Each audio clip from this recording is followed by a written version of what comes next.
steal our hope, to blind our eyes. He whispers fear, he wields the sword, but he cannot silence the living word. Every drop of blood becomes a seed, every broken heart cries out a creed. The gates of hell will not prevail, God's truth will stand, it will never fail. From martyrs to saints, their crowns are won, their witness shines like the rising sun. The enemy strikes, but heaven proclaims, the faithful are lifted, God knows their names. The apostles stood, though chains were near. They sang in prison, they cast out fear. And in our day, new voices rise. Charlie's faith still testifies. Every silenced word becomes a song, every trial proves where we belong. The Church of Christ cannot be destroyed, for death is swallowed up in joy. From martyrs to saints, their crowns are won, their witness shines like the rising sun. The enemy strikes, but heaven proclaims, the faithful are lifted, God knows their names. Will we bow to fear or stand unashamed? Will we hide the cross or bear his name? This is the hour, the choice we make. Finding the right words to use for this song. I have you in mind, so it won't take so long. Love is that I find you, but you're here, and so I love you.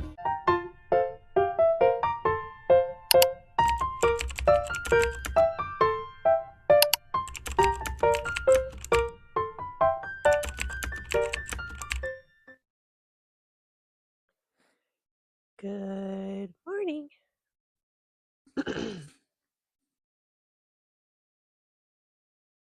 We're going to continue. I know you guys are like, oh my gosh, I needed to know what happened to Mio. Don't worry. Oop. Oh no. Okay, good. All right. Even though her family employed a chef, Mio was quite capable in the kitchen. If she hadn't learned to make her own meals, she wouldn't have eaten. Strictly speaking, she was neither a servant nor a rightful member of the family, meaning she hadn't been entitled to the lavish meals her father, stepmother, and half-sister enjoyed, or even the rations provided to the help. She'd only been able to use leftovers from the kitchen to scrape something together for herself.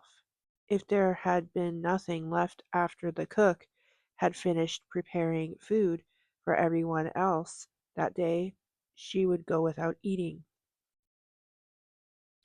Mio's breakfast preparations were well underway when the kitchen door slowly slid open and Yudi peered in. Miss? Good morning, Yudi. Oh, I'm sorry for using the kitchen without asking you first.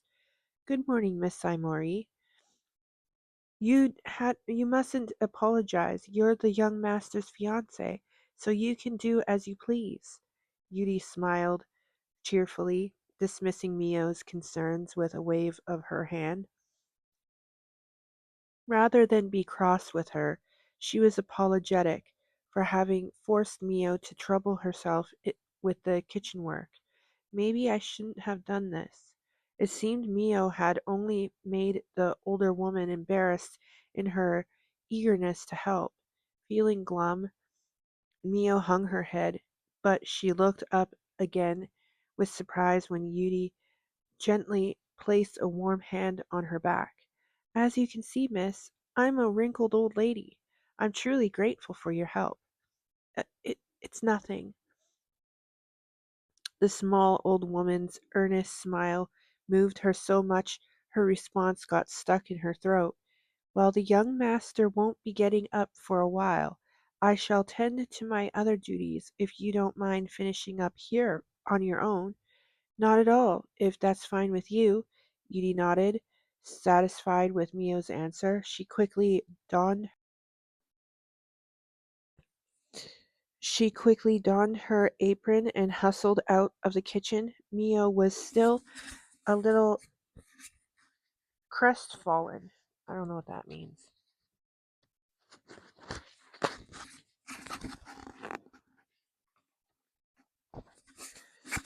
But she forced on the cooking she'd been entrusted with.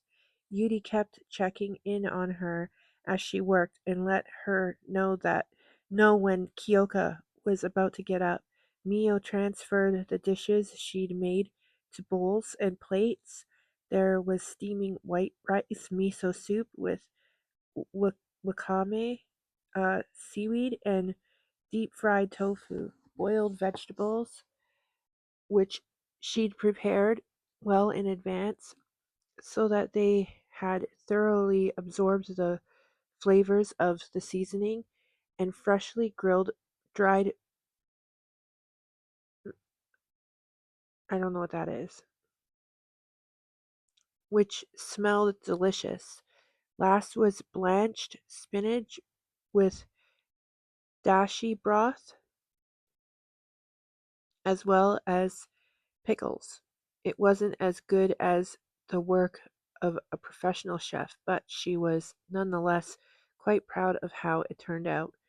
Accompanied by Yudi, she picked up the breakfast tray and headed to the living room.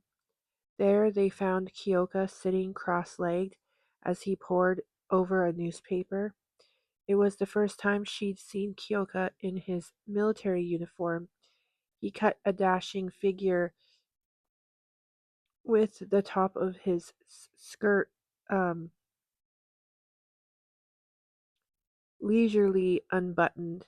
Yudi had told her it was customary in this house to serve food on trays with legs, so the dining table had been put away. Mio noticed wooden chairs left in a corner of the room. Good morning, young master. Breakfast is ready. Morning, Yudi.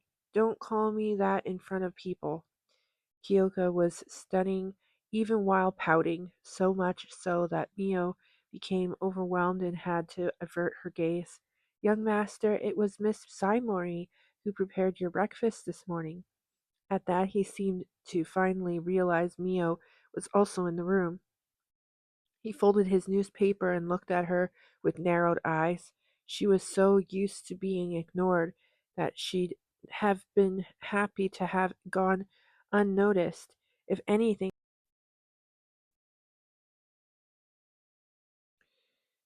uh, the sudden scrutiny made her uncomfortable. Did she now? She did, and she was so adept that I just left her to it. Mio braced herself for his fury, for he, for him to shout that this future wife shouldn't be dirtying her hands with such work, but as she was about to find out, Kyoka had very different concerns than she could have imagined. Sit over here, he commanded, his gaze as steely as his tone of voice. She sat down in front of the breakfast tray she'd just placed before him. Kyoka wasn't reaching for his chopsticks. You try it first. Sorry? She couldn't possibly begin her meal before the head of the household. Her family had drilled it into her that her betters ate first, so now she was hesitant to comply with his request. At Yudi's insistence, she'd brought her own tray too, but it hadn't crossed her mind that he would ask to have breakfast together. She hadn't thought she was allowed to. When Kyoka saw that Mio made no move to eat, his expression turned even more grim. You won't eat it? The deep growl of his voice made her shudder, which he promptly misinterpreted. I am. You poisoned it, didn't you? It was only too obvious. What? Poison? Kyoka ignored Yudi's shouts. He stood up from the floor. I won't eat food that might have been tampered with. Take it away. You'll have to try harder next time. With that, he left the room, flustered. Yudi followed after him, leaving Mio on her own. She turned deathly pale as it finally sank in that Kyoka suspected her of making an attempt on his life. He wouldn't eat food someone he didn't trust had prepared. Just then she remembered that her father, too, was always on his guard. Being in power meant living with the constant threat of assassination. Kyoka must have also been targeted numerous times. Men of high status feared poison above all other methods of murder. How could I have been so blind? She'd only just arrived and had already asked Yudi to let her do the cooking. Anyone would find it suspicious that a young lady from a noble family volunteered.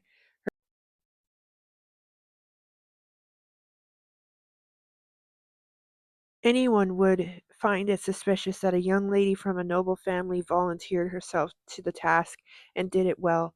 Maybe that hadn't occurred to Mio because she was desperately trying to make herself useful to avoid being put out on the streets. She'd failed and made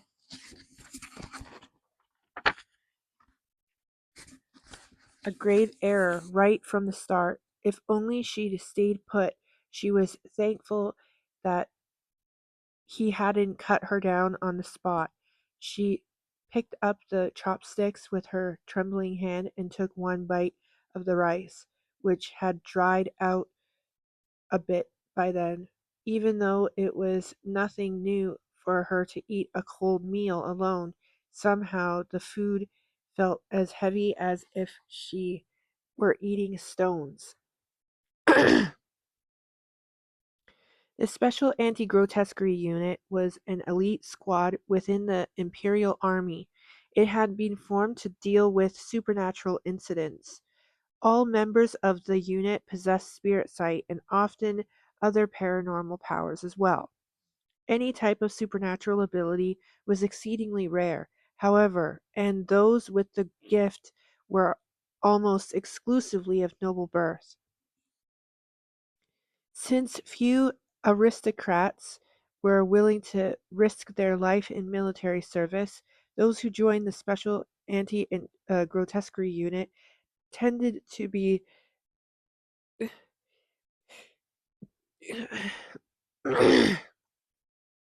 eccentric, and thanks to its narrow area of focus, it was both chronically short-handed and relatively unknown. The commander of this unit, Kyoka Kudo, was now absolutely swamped with paperwork. While one had to demonstrate unparalleled skill to rise to a position of leadership within the unit, the work itself was mostly office-based, so he rarely got to participate in missions. Though he would personally tend to particularly difficult assignments or situations that warranted his direct involvement, and would sometimes receive orders from above requesting his presence, his current priority was getting through the piled up paperwork. Today, however, he found himself uncharacteristically unfocused. He knew the reason. He kept thinking back to what had transpired that morning, yet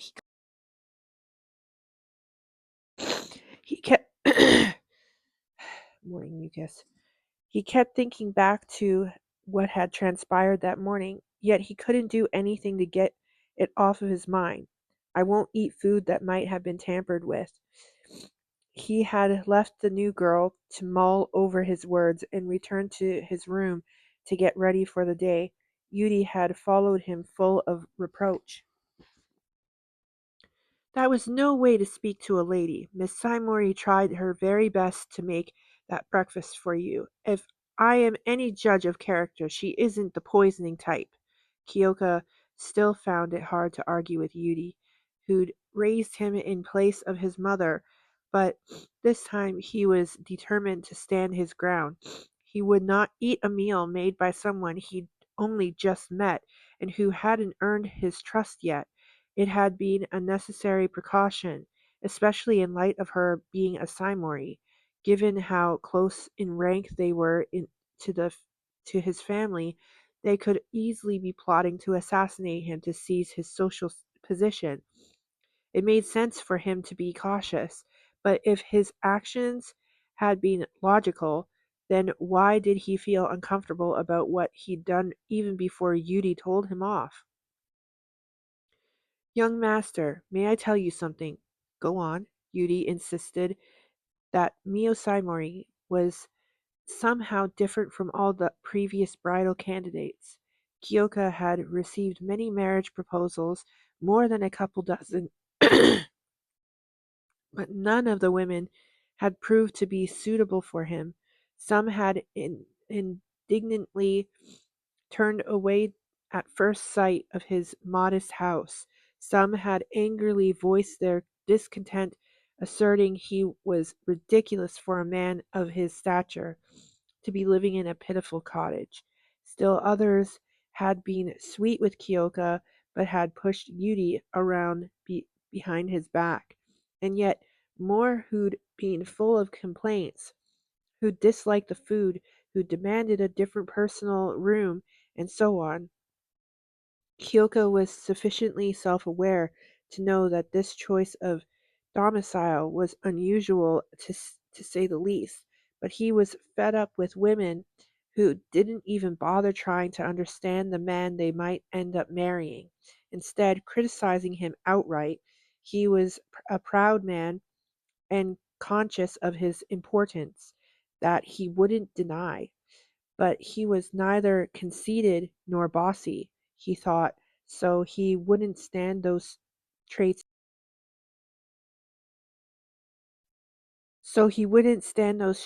in other people either.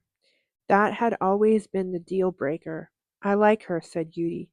She's considerate and helpful, unlike any of the girls before. Hmm.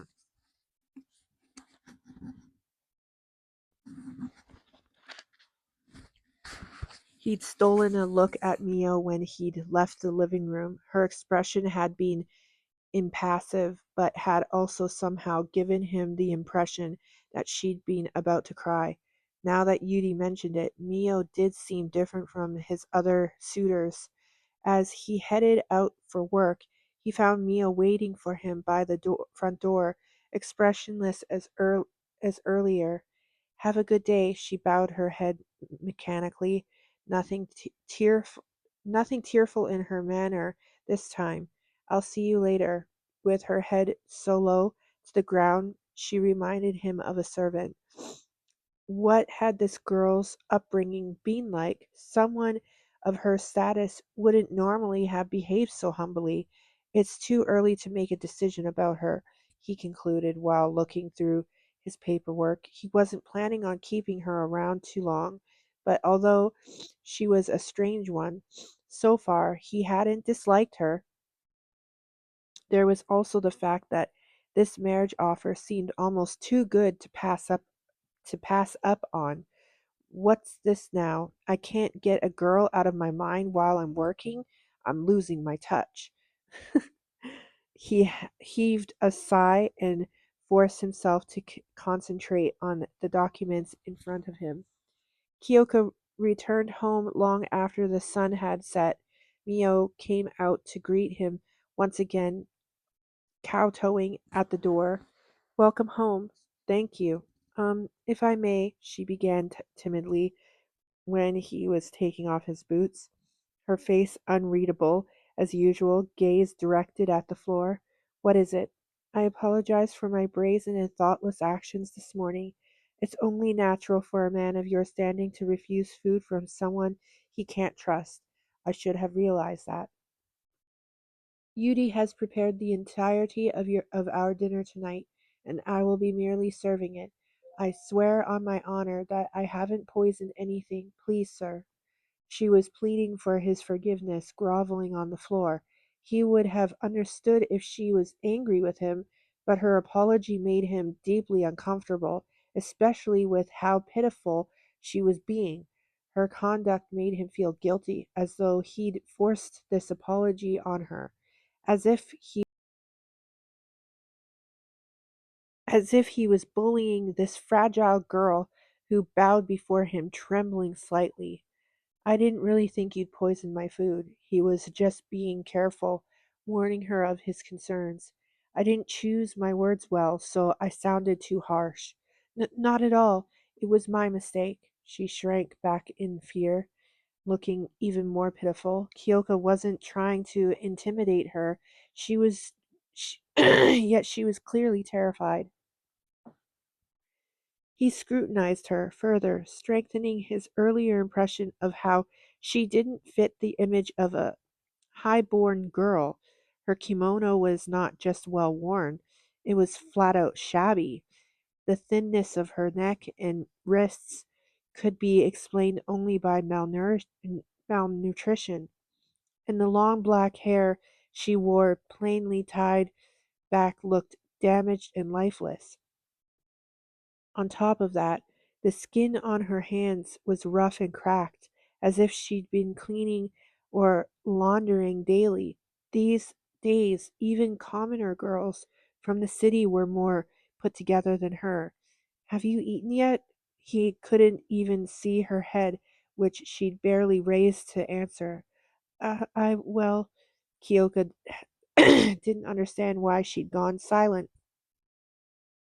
He went into the living room and saw that only one tray of food had been set. If she'd already eaten, she would have just said so. It seemed lying wasn't her strong suit. So you haven't eaten. Why is there no food tray for you? Seeing her eyes nervously darting this way and that unnerved him. He assumed it was a universal custom for and couples to eat their meals together. But maybe he was wrong, or else this girl simply didn't understand her position. He sighed. Anxiety was eating Mio alive that day. She'd foolishly cooked for a man who was weary of poisoning. It had resulted not only in the meal going to waste, but also in Kyoka going without breakfast. Were he truly as merciless as the rumors said, he'd have gotten rid of her at once. Regardless, it was only a matter of time before he kicked her out, like all his previous fiancées and prospective brides. Yudi had told her to pay it no mind, as if that were even possible. Mio had no home to go back to. Maybe she should start looking for some place where she could work as a live-in maid. She wondered if she was cursed, doomed to upset people wherever she went. When she made Kyoka sigh in a- exasperation, only a few minutes after returning from work, fear stabbed her chest like a knife. She bit her lip. Did Yudi not make food for you? He asked. No, he thought. No, no. He thought I shouldn't doubt Yudi. Mio failed to notice the lack of hostility in his eyes or his non-threatening tone. She panicked. It's not her fault. Mio had told Yudi not to make dinner for her because she'd finished off what was left from breakfast. She'd eaten a little bit for lunch, but had handed over the rest of the food waste collector from a nearby village. It hadn't been because she hadn't wanted to eat it. She really had, but after years of eating only one meal per day, her stomach had shrunk, and her earlier fox pass, I think I'm saying that wrong. Faux pas? faux pas had ruined her appetite. This wasn't something she wanted to confess to Kyoka, though, since she feared how he might take it.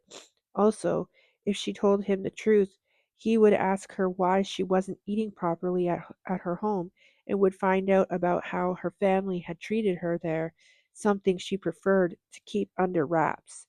I I had no appetite. I told Yudi not to cook for me. Is that so? Are you feeling unwell? No, I simply don't feel. Oh wait, I'm supposed to stop there. Okay, we pick up here tomorrow. Okay, sorry.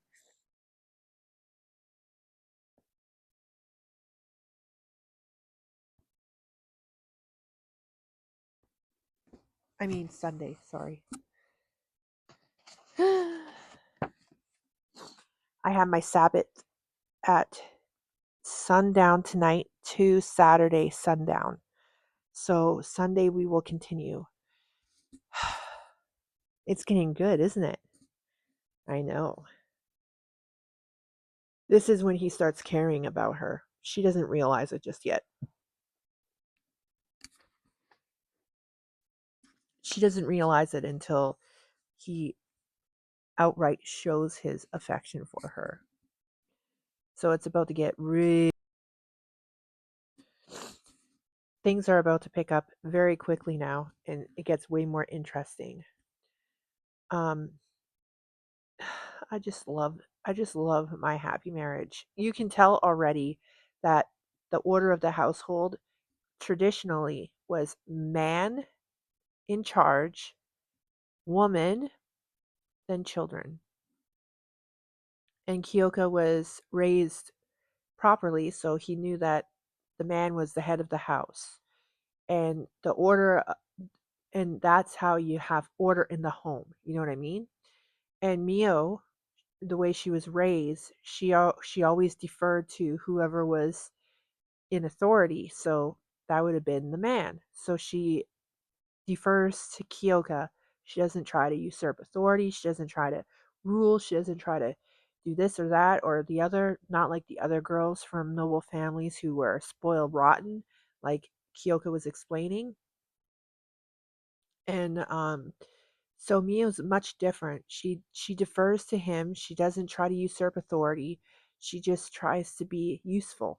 And that's basically the way a woman is supposed to be. A woman is supposed to just be useful. Like make the man's life a lot easier. The man's already sacrificing his whole entire life, going out and working to provide for the family, which is a sacrifice, and it should be seen as such. The woman should be useful, which means she tends to the house, she takes care of the things. She maybe even better at accounting than the man, so she takes care of the bills and whatnot. That's usefulness.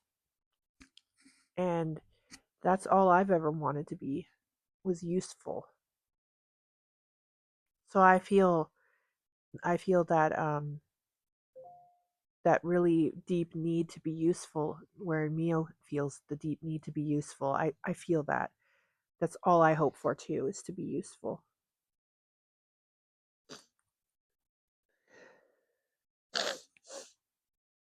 And I am.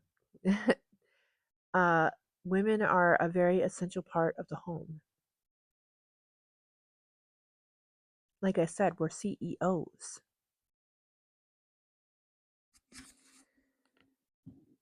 I have an eyelash falling out. Don't you just hate that when it pokes you in the eye and it just sits there poking you in the eye?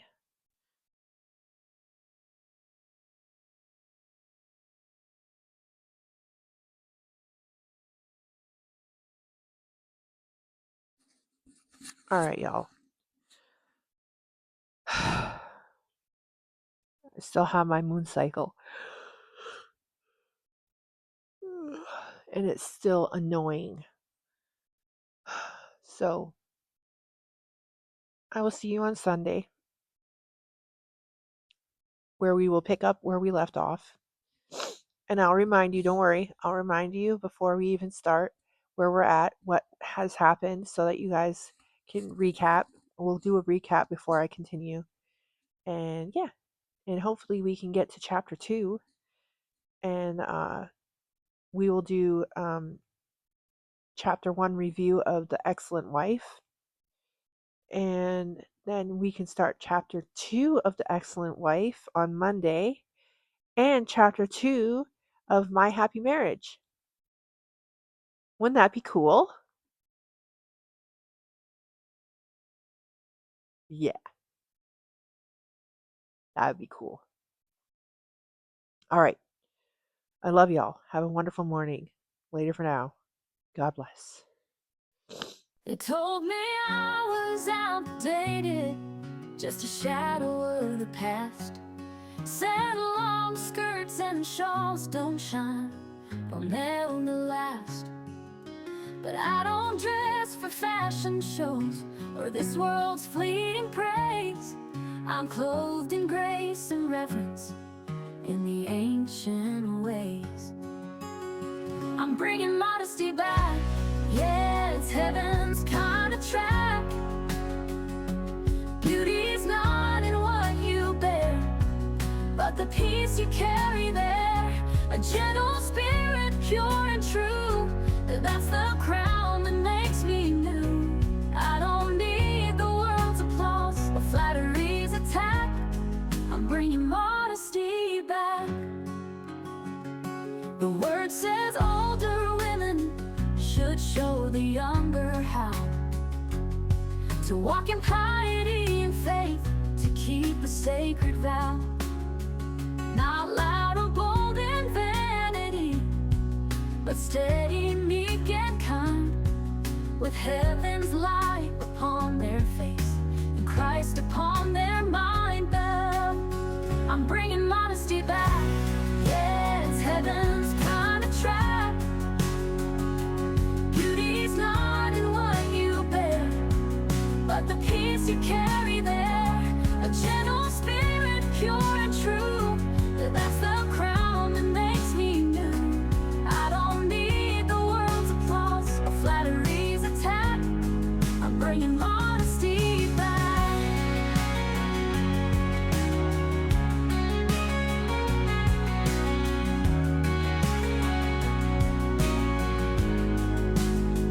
Long dresses twirling in the wind, a shawl of grace around my skin. It's not frumpy, it's not shame, it's a holy woman's flame. I'm bringing modesty back to a world that's lost the track. True beauty shines in purity, in hearts clothed with eternity. No runway lights, no flashing signs, just a soul the Savior calls divine. And I won't bend, I won't crack. I'm bringing modesty back.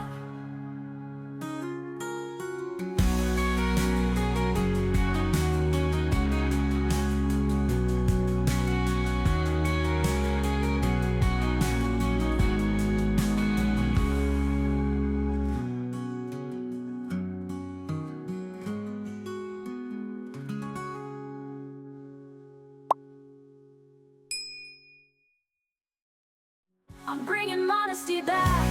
Yeah, it's heaven's kind of track, trying to track, to walk in piety and faith, to keep a sacred vow. Not loud or bold in vanity, but steady, meek and kind, with heaven's light upon their face, Christ upon their mind. Long dresses twirling in the wind, a shawl of grace around my skin. It's not frumpy, it's not shame, it's a holy woman's flame. Final runway lights, no flashing signs, just a soul the Savior calls divine. And I won't bend, I won't crack.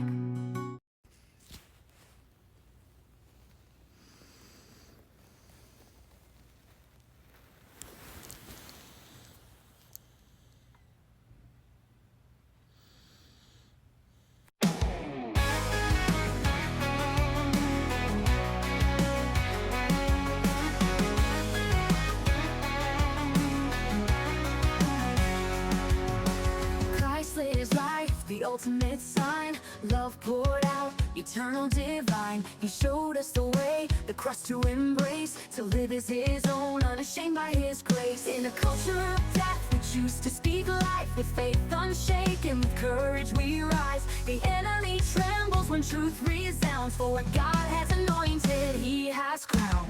God endowed, God crowned. We will not be shaken, we will stand our ground. Heaven's witness, earth resounds. God endowed, God crowned.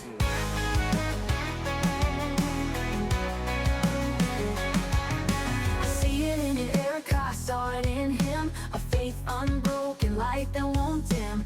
Living examples of truth proclaimed. The legacy burns in Jesus' name. This is the moment, hell's gates shake like Christ's own blood for our soul's sake. Death defeated, our path is clear. God's kingdom advances, his reign is near.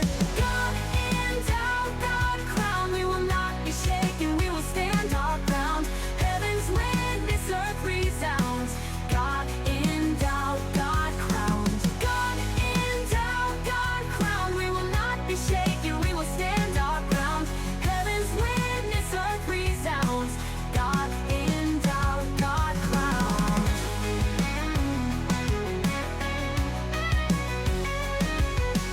Husbands and wives in covenant stand. Children of promise held in his hand. Turning points fire, a torch reborn in Christ's own power. New saints are born. God endowed, God crowned. Every faithful life is heaven bound. His glory shines, his truth resounds. God endowed, God crowned.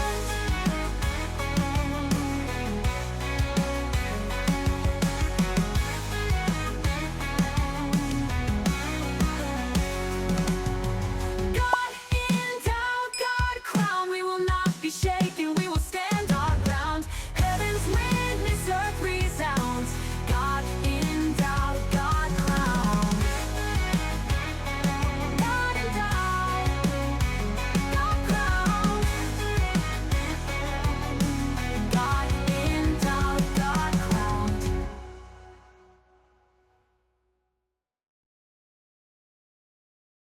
They told me I was outdated, just a shadow of the past. Said long skirts and shawls don't shine, they'll never last. But I don't dress for fashion shows or this world's fleeting.